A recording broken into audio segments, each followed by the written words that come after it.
Question everything. So, I keep running into that statement, that our people don't want to work. Our youth don't want to work. I watched that program happen through my generation growing up, and notice the words program, sitting around telling us that we didn't want to work when that's all we wanted to do was work. But how can you work when you're in a situation like we in? Think about it. Let me put you on. If I don't like you, but I'm the one who's doing the hiring, I'm the one who has all the resources, regardless of how I took them, notice the word took, but if I'm the one who's doing the hiring, but I don't like you, but you got to come to me to get the job, what you think gonna happen if I don't like you? Now, mind you, it's codes, it's laws that I got to follow as the employee, or the employer. I do have codes that I got to follow as the businessman that actually has the company. Now, the key is, there used to be a statement that as long as there's just one minority in the whole organization, then that's gravy for saying that we hire minorities. If you know what I mean. So in other words, if it's just one Negro in my business, then I don't have to worry about saying that I don't have no diversity in my business, in other words. Right? So if that was already a reality, that they was already fighting to just get one of us in their companies, we was already fighting just to get one of us in their company. Once that happened, I'm not obligated to hire anybody else because I already got one of y'all in my company representing the minority or the diversity that I'm supposed to have in my company. And that one person is the basis of I have no choice. That's why it's only one person. So if that's the reality, what make you think that I want to hire more of y'all? And this is where we at. If I black-faced you and I'm the one that formed hate against you, what make you think I want to employ you at my businesses? If I'm the one who's redlining you at the banks from you to not get loans in order to open up your own businesses, what make you think I want to see you empowered and stabilized, taking care of yourself as men and being men to your family?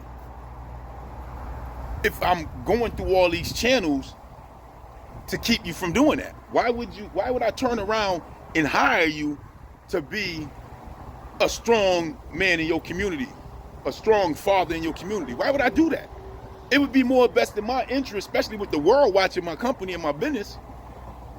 It would be more best in my interest to say that you the one don't want to work.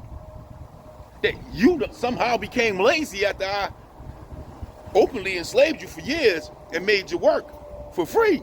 Now today, I don't want you around me. I don't want to work with you. I don't want to interact with you. But I'm the one that are the business owners. I'm the one that took all the land and took all the resources and set up myself as the empire here to do the hiring. But I don't want to hire you. So how do I get around that? Well, I go on an all-out ploy to tell everybody that you don't want to work. That's it. And then in turn, bringing illegal immigrants to your community and utilize them for cheap labor. Why? Because you as the Aboriginal Negroes who've been here with me are now going to school, are now getting certifications, are now getting degrees. Where I have to pay y'all more money, to be honest, to pay y'all money like I got to pay my own people in order for y'all to come work for me. And that's not in my best interest. Because now y'all competing with me, and I don't want y'all competing with me. All the stuff I just did all these hundreds of years to put you beneath me, I'm going to automatically just allow you to compete with me? That wouldn't be in the right state of mind for what I have done all these years to put you beneath me.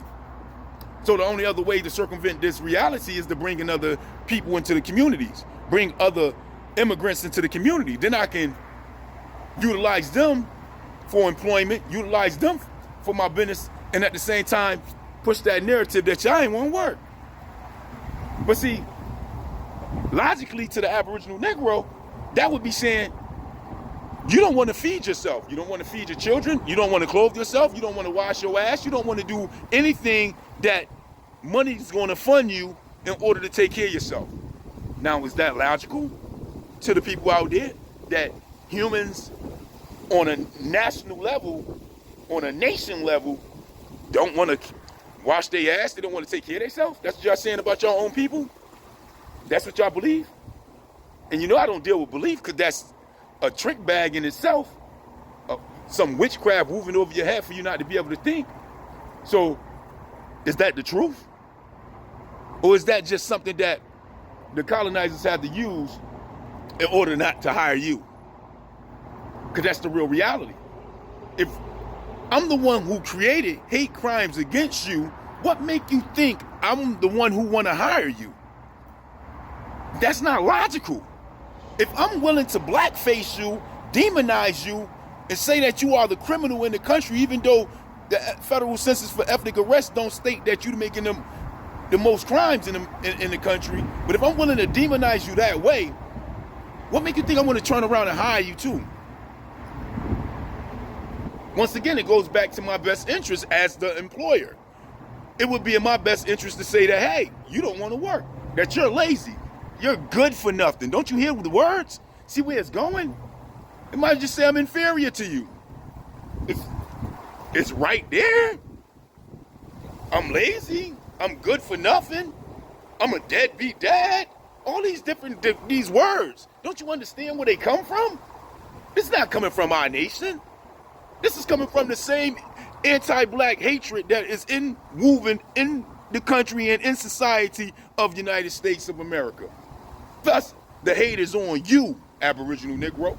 And in turn, in order to keep you impoverished and economically broke, I gotta say you don't want to work. Your children don't want to work. Because in all retrospect, I don't like your ass. I don't want to hire you. That's the reality to it. And when you understand that and get that through your head, you won't blame your own people for not having no jobs. Because at the end of the day, they're not the ones pushing the jobs. They're not hiring. We barely got any Aboriginal businesses, black-owned businesses anymore, based off of what has happened. Shoot, just go back to the 1740 Negro Act movement on those laws. Exactly. This is the outcome of all that years later. You can't be in a system that's willing to redline you, demonize you, stop you from having businesses, stop you from having farms, stop you from ownership on all levels violently, and then turn around and say, well, you know, I don't want to work. I want to sit around broke with nothing, sitting in the hoods, ghettos, and slums they put me into. Man, please. That means your mind is on dumb. They done programmed you to a place of stupidity. And that's just the reality. And then they turn around and sell you to all these rappers and all these entertainers with all the gold and silver and jewels and all the mansions and cars, and they tell you to break the law and do all sorts of drugs and do all sorts of drinking, rapping with their mic in their hand like this, and the child see that and then idolize that and then run out and commit those atrocities in our community because they see the wealth with these losers on the radio and in the movies and on a rap videos. That's letting you know they really do want to work. They really want to get some type of money. But you got these people showing them all the wrong way that look just like us as rappers and entertainers. And then you got the colonizers who created hate against you, who don't want to hire you from nowhere, not hiring you, saying you don't want to work. Well, y'all better wake up, man, and understand that that's all a trick bag in itself. Our people ain't going to school and graduating at one of the highest levels in America. You can look this up and then turn around and don't want to work. That just don't make sense. Why would they complete school? Why would they go to college? Exactly. So with that, I just don't get it. I just don't understand. But that is the question. You let me know. Peace, peace.